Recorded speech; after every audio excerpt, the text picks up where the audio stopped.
Micah! Okay lang yan, Tiwa.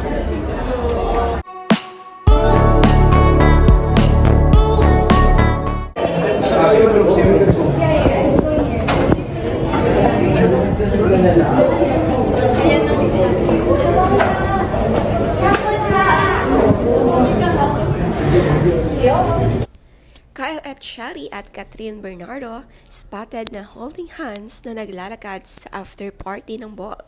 Usap-usapan din nga kasi ang pag-awat kay Kyle at Daniel Padilla ni na Papa P, Shake at Tony Pangilinan.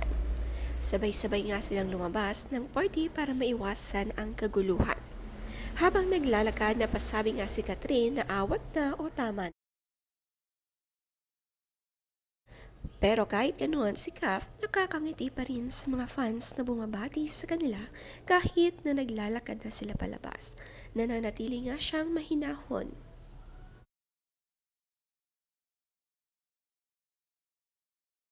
Tinatanong ng lahat, are you single, taken? I'm very happy and yes, still single. I love it. I'm Yes. very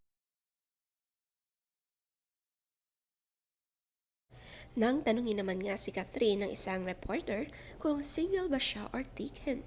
Ang sinagot niya, I'm very happy, still single. Ine-enjoy nga ni Kath ang pagiging single matapos ang mahabang panahon na siya ay taken.